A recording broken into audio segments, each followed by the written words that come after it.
आप सबको जय मसीह की। आज भी हम घर में रह के परमेश्वर की वचन को सुन रहे हैं और आज जो विषय है कि परमेश्वर के वचन केवल सुनने वाला नहीं वरन वो उसके अनुसार कार्य करने वाले बनो। हम सिर्फ वचन की सुनने वाले नहीं वरन उसके अनुसार कार्य करने वाले भी बने। प्रभु यीशु मसीह जो है पहाड़ी उपदेश में अंदरूनी धार्मिकता के बारे में सिखाया है और उन्होंने बोला है कि बाहरिक चीज़ों से जो हमारे हृदय की शुद्धता के बारे में उन्होंने बार बार याद दिलाया। और आज भी जो है कि जो हिस्सा हमारे लिए बताया गया है कि इस पहाड़ी उपदेश के अंत में आ रहा है और प्रभु यीशु मसीह यहाँ पे एक दृष्टांत भी बताते हैं कि हमारे जीवन के बारे में और किस तरह कि हमारे जीवन की बुनियाद जो है बहुत ज़रूरी है। कई बार हम बड़े बड़े बिल्डिंग्स को देखते हैं परंतु कभी भी उनकी बुनियाद के बारे में नहीं सोचते हैं। अगर देखा जाए कि बुर्ज खलीफा जो है कि दुनिया की सबसे ऊंचा बिल्डिंग है और उसका ऊंचाई करीब 2717 फीट है और जो है कि एम्पायर स्टेट बिल्डिंग की दुगना साइज है और इसके अंदर जो है 12,000 लोग जो है बैठ सकते हैं और जो मनुष्यों ने बनाया उसमें ये सबसे ऊंचा ढांचा है और इसके अंदर 160 मंजिल है और इसकी जो लिफ्ट है कि 60 किलोमीटर स्पीड में जाता है और इसका जो ऑब्जर्वेशन डेक है 124वां फ्लोर में है। तो हम सब ये बाहरिक रूप से इस ढांचों को देखते हैं और हम अचंभित हो जाते हैं और तारीफ करते हैं कितना सुंदर बिल्डिंग है। परंतु अगर देखा जाए इसकी जो बुनियाद डाली गई है उसको हम देखना है तो इसकी बुनियाद में 120,000 टन की कंक्रीट जो है डाला गया है और उसके अंदर पाइल फाउंडेशन डाला गया है 192 पाइल जो है और हर एक पाइल का जो डायमीटर है 1.5 मीटर है, 4.5 फीट है और 43 मीटर की लंबाई है और 50 मीटर से अंदर उसको दबाया गया है।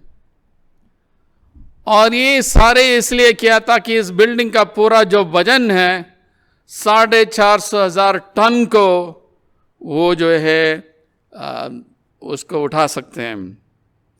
इसलिए इसके विशेष रूप की कंक्रीट जो है बनाया गया है, बर्फ के साथ उन्होंने मिलकर उसको डाला है क्योंकि गर्मी की वजह से उस जगह में जो है कंक्रीट बहुत जल्दी सूख जाता है और रात को ही डालते थे और करीब 166 फीट नीचे जो है कि ये 120,000 टन डाला गया है। तो हमारे जीवन में भी ऐसी है कि हमारी बुनियाद की वजह से जो है हम बाहरिक रूप से जो है कि दिखा सकते हैं हम सच में मसीह में बने रहे हैं। यीशु मसीह जो है आज 2 खास चीज़ों के बारे में हमें बताते हैं। एक तो परमेश्वर की इच्छा का पूरा करना और दूसरा उनको आज्ञा पालन करना।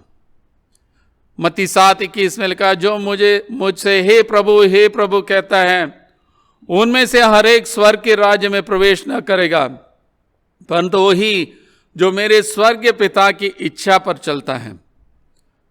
उस दिन बहुतेरे मुझसे कहेंगे, हे प्रभु क्या हमने तेरे नाम से भविष्यवाणी नहीं की और तेरे नाम से दुष्ट आत्माओं को नहीं निकाला और तेरे नाम से बहुत अचंभे का काम नहीं किया?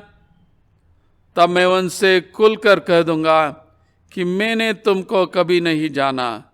हे कुकर्म करने वाले, मेरे पास से चले जाओ।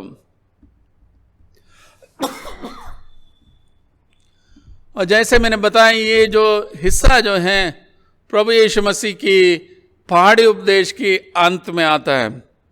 यीशु मसीह अभी तक शिष्यता के बारे में सिखाते आए हैं उनकी चेलों को और जो होने वाले शिष्यों के लिए बताते हैं कि अंदरूनी शुद्धता के बारे में, किस तरह हमारा हृदय परिवर्तन होना, किस तरह हमारे जीवन में असीमित प्रेम होना, कैसे हमारे स्वभाव बदलना है, कैसे हम दूसरों को जैसे हम चाहते हैं वैसे उनको भी करना है।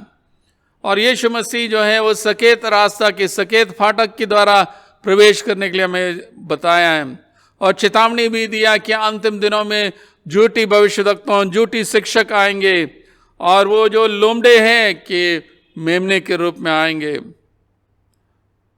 इसलिए यीशु मसीह कहते हैं हर कोई जो कहता है हे प्रभु, वह परमेश्वर के राज्य में प्रवेश नहीं करेंगे, परंतु सिर्फ जो स्वर्गीय पिता की इच्छा पर चलते हैं। तो पिता परमेश्वर की इच्छा क्या है और उसका करने क्या है और बोलना क्या है, verbal profession versus doing God's will. यीशु मसीह कह रहे हैं कई लोग होंगे जो रोज उनका नाम लेंगे, उनकी प्रार्थना में लेंगे, संडे सुबह में लेंगे और वो ऐसे नाम लेंगे जैसे लग रहा है कि ये बहुत धर्मी जन है, परंतु जो खास जो अंतर है उनके जीवन में कि उनके जीवन में कोई फर्क नहीं पड़ रहा, यीशु मसीह की शिक्षा के द्वारा कुछ फर्क नहीं पड़ रहा। वो यीशु मसीह के बारे में बताते हैं पर जीवन में जो है कोई नैतिक बदलाव नहीं है। वो यीशु का नाम तो लेते हैं परंतु उनकी आज्ञाओं का उल्लंघन करते हैं। वो पाप में जीवन जीते हैं और अपने आप को धोखा देते हैं, दूसरों को दिखाते हैं हम ज्योति की संतान हैं, परंतु वो अपने आप को और दूसरों को भी धोखा देते हैं। इब्रानी की पुस्तक में परमेश्वर के लोगों को भी ऐसी चेतावनी दिया गया, उनको परमेश्वर ने चुना है और बुलाया है परंतु उन्होंने उल्लंघन किया और इसलिए वो कनान देश के अंदर प्रवेश नहीं किया। और इसलिए जो लेखक है, इब्रानी पुस्तक के लेखक, हमें भी चेतावनी देता कि दृढ़ रहो, अंत तक दृढ़ रहो और परमेश्वर की आज्ञाओं का आज्ञा पालन करो। आज्ञा पालन ही चिन्ह है कि हम सच में परमेश्वर के शिष्य हैं। झूठे शिष्य बहुत होंगे, वो प्रभु यीशु मसीह के नाम को लेंगे और लगेगा वो असली शिष्य है, परंतु जो फल उनके जीवन में आता है उससे पता लग जाता है। और ये फल क्या है? क्या अगर उनके जीवन में गुस्सा है, घमंड है, दुष्टता है, कुदृष्टि है, व्यभिचार है, हत्या है, फिर इसका मतलब वो परमेश्वर की शिष्य नहीं है, यीशु के शिष्य नहीं है। परंतु अगर उनकी जीवन बदल जाता है और उनकी जीवन में पवित्रता आता है, नम्रता है, संयम है और परमेश्वर की इच्छा के अनुसार जीवन बिताते हैं, फिर वो सच्चे शिष्य हैं। यीशु मसीह कहते हैं कि लोग कहेंगे हे प्रभु, क्या हमने तेरे नाम से भविष्यवाणी नहीं की और तेरे नाम से दुष्टात्मा को नहीं निकाला और तेरे नाम से बहुत अचंभे के काम नहीं किए? ये कैसे होता है? यीशु मसीह बताते हैं कि ऐसे लोग होंगे जिनके पास अंतिम दिनों में अधिकार होगा, सामर्थ होगा, वो भविष्यवाणी करेंगे, दुष्ट आत्मा को निकालेंगे, चंगाई करेंगे, परंतु वो झूठे मसीहा होंगे, झूठे भविष्यवक्ता होंगे। और यीशु मसीह पहले ही चेतावनी दिया है कि यहाँ ऐसे लोग हैं जो निजी भक्ति और सार्वजनिक सेवा में यीशु की शिष्टाचार रुदावदी और उत्साह के साथ कहते हैं हे प्रभु, परंतु उनका जीवन जो है उसकी बिल्कुल विपरीत है, क्योंकि सिर्फ उनकी नाम लेने से हमें उद्धार नहीं मिलेगा। और यीशु इसलिए हमें ये चुनौती रखता है, क्या हम उसकी वचन को आगे पालन करते हैं या उल्लंघन करते हैं? हमारी मन और इच्छा और जीवन जो है उनकी कलाम के अनुसार होना चाहिए, सिर्फ हम मुंह ज़बानी नहीं होना चाहिए। हम बोल सकते हैं यीशु यीशु यीशु, परंतु हमारे जीवन में जो है फर्क होनी चाहिए। तो पिता परमेश्वर की इच्छा क्या है कि सिर्फ हे प्रभु कहने से हम उद्धार नहीं पा सकते हैं, परंतु उनकी इच्छा के अनुसार हम हमारा जीवन बिताना है। तो 6 चीजें मैं बताना चाहता हूं सारांश में कि पिता की इच्छा क्या है। सबसे पहले चीज जो है कि पिता की इच्छा है कि सब उद्धार पाए। योना की इंजील 3:16 में लिखा कि परमेश्वर ने जगत को ऐसा प्यार किया ताकि जो कोई उसकी बेटे पर विश्वास करते हैं वो नाश न होंगे परंतु अनंत जीवन पाएंगे। यानी परमेश्वर चाहता है कि सब उद्धार पाएं, यीशु के ऊपर विश्वास करके वो उद्धार पाएं। दूसरा हम देखते हैं कि परमेश्वर की इच्छा है कि हमारी मन बदल जाए, हमारे हृदय बदल जाएं और हमारे शरीर को एक जीवित बलिदान के रूप में उनकी सेवा के लिए अर्पित करें। रोमियो 12:1-2 में लिखा, इसलिए हे भाइयों और बहनों, मैं तुमसे परमेश्वर की दया स्मरण दिलाकर विनती करता हूं कि अपनी शरीर को जीवित और पवित्र और परमेश्वर की भावता हुआ बलिदान करके चढ़ाओ, यही तुम्हारा आत्मिक सेवा है। और इस संसार की सदृश न बनो, परंतु तुम्हारी बुद्धि के नए हो जाने से तुम्हारा चाल चलन भी बदलता जाए, जिससे तुम परमेश्वर की भली और भावती और सिद्ध इच्छा अनुभव से मालूम करते रहो। यानी 2 चीज यहाँ पे हम देखते हैं कि अपनी शरीर को एक जीवित और पवित्र परमेश्वर की भावता हुआ बलिदान करके हम चढ़ाना है, हमारी शरीर को उनकी सेवा के लिए चढ़ाना है। ये हमारी आत्मिक सेवा है। दूसरा जो है हमारी मन में परिवर्तन आना है। तुम्हारी बुद्धि की नए हो जाने से तुम्हारे चाल चलन भी बदलता जाए, हमारी चाल चलन बदलना है, यीशु की तरह बनना है। तो ये दूसरी चीज है, एक साइड में मुक्ति या उद्धार, दूसरी साइड में हमारी जीवन को अर्पण करना, हमारी मन बदलना है और हमारे शरीर को सेवा के लिए सौंपना है। तीसरी चीज जो है पवित्रता के बारे में बताया गया। हमारे परमेश्वर की इच्छा हम पवित्र जीवन बिताएं। 1 थिस्सलुनीयन 4:3-5 में लिखा है, क्योंकि परमेश्वर की इच्छा ये है कि तुम पवित्र बनो, अर्थात व्यभिचार से बचे रहो, और तुम में से हर एक पवित्रता और आदर के साथ अपने पात्र के प्राप्त करना जाने, और ये काम अभिलाषा से नहीं और न उन जातियों की ना है जो परमेश्वर को नहीं जानते।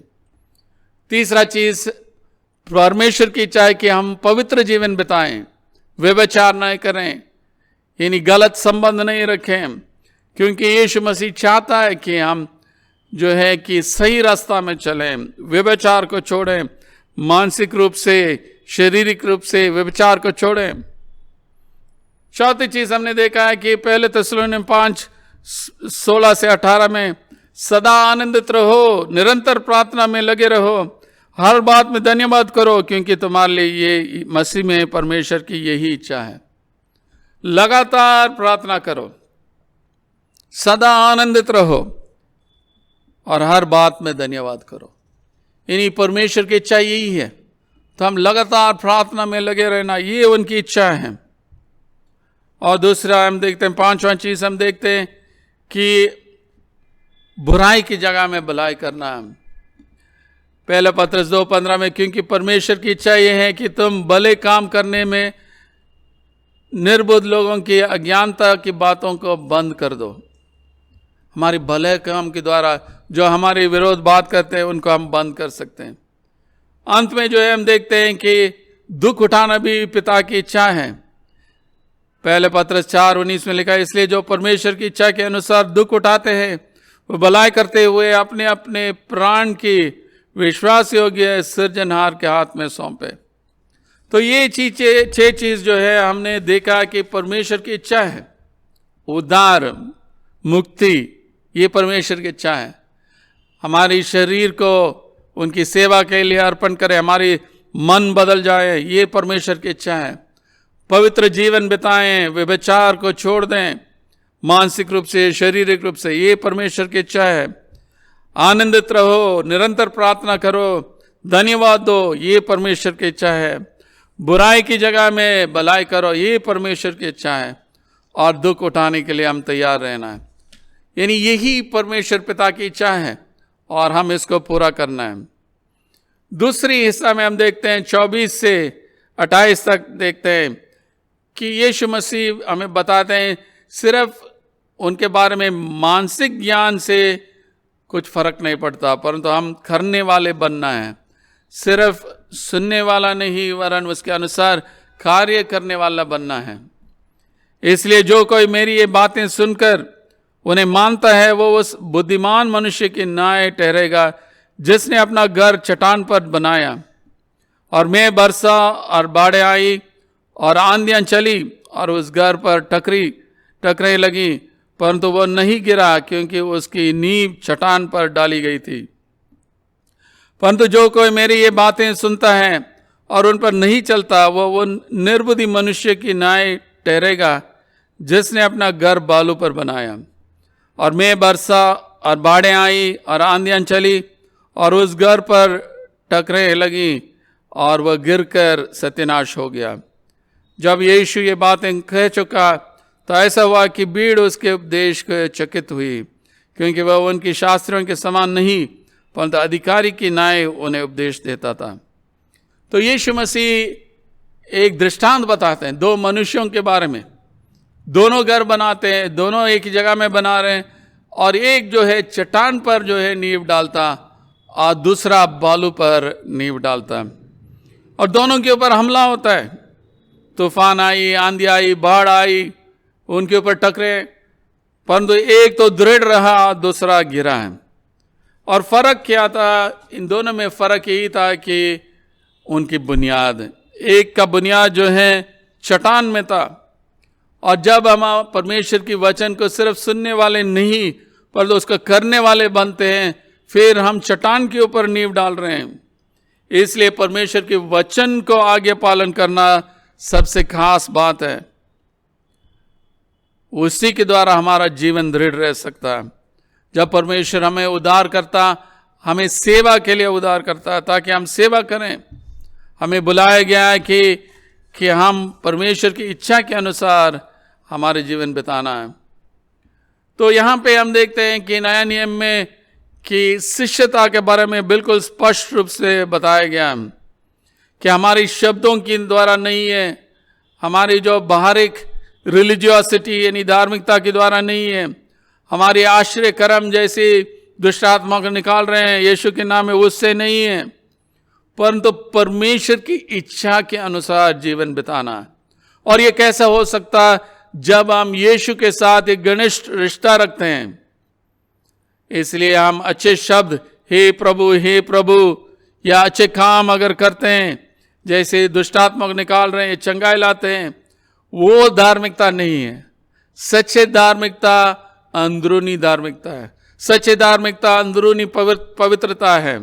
हमारी जब यीशु के साथ संबंध होती है कि हमारी जीवन बदलना है, एक नैतिक जीवन बिताना है, लोगों को पता लगना है कि हम यीशु की शिष्य है, हमारे जीवन को देख के वो बताना ये यीशु की शिष्य है, एक नैतिक मांग हमारे जीवन में आ जाता है। तो इसका मतलब ये नहीं है कि परमेश्वर के अनुग्रह से हम उद्धार नहीं पाते। उद्धार तो अनुग्रह से ही पाते हैं। परमेश्वर की उद्धार हमारी आज्ञा पालन से या हमारे कामों से जो है उद्धार नहीं मिलता। उद्धार सिर्फ अनुग्रह के द्वारा ही मिलता है, यीशु के द्वारा ही मिलता है और विश्वास के द्वारा ही मिलता है। परंतु हमारी भले काम हमारी उद्धार की वास्ते होना चाहिए। भले काम के द्वारा हमें उद्धार नहीं मिलेगा, परंतु उद्धार के वास्ते हम अच्छे काम करना। और चुनौती यही है कि यीशु मसीह ये सारे जो टीचिंग्स उन्होंने दिया है पहाड़ी उपदेश में, अंत में एक ही चीज़ बता रहे हैं जो बहुत ज़रूरी है, परमेश्वर की इच्छा को पूरा करें और उनकी आज्ञाओं का पालन करें। परमेश्वर की इच्छा को पूरा करें और उनके आज्ञाओं का पालन करें। इसी के द्वारा हम यीशु के साथ साथ हम चल सकते हैं और सच्चे शिष्य बन सकते हैं और दूसरों के लिए हम आशीष का कारण बन सकते हैं। आइए हम प्रार्थना करें। हे सर्वशक्तिमान परमेश्वर, हम धन्यवाद देते हैं इस समय के लिए जब आपने बुनियादी बातें हमसे बताया कि हम अच्छे बुनियाद डालना है और अच्छे बुनियाद आज्ञा पालन और आपकी इच्छा को पूरा करने से ही होता है। परमेश्वर, हम कई बार आपके वचन को सुनते हैं परंतु उसके मुताबिक जाते नहीं है, नहीं करते नहीं। तो इसलिए हम प्रार्थना करते हैं तो हमें क्षमा कर और हमें सामर्थ दे ताकि हम सिर्फ सुनने वाले नहीं हैं परंतु करने वाले बने। परमेश्वर, आपकी इच्छा के अनुसार हमारे जीवन बिताने के लिए मदद कर। तेरे पवित्र आत्मा से हमें अभिषेक कर, हमें सामर्थ दे ताकि आने वाले दिनों में सच्चे रूप में हम शिष्य बने। ये सब प्रभु यीशु मसीह के नाम से मांगते हैं, आमीन।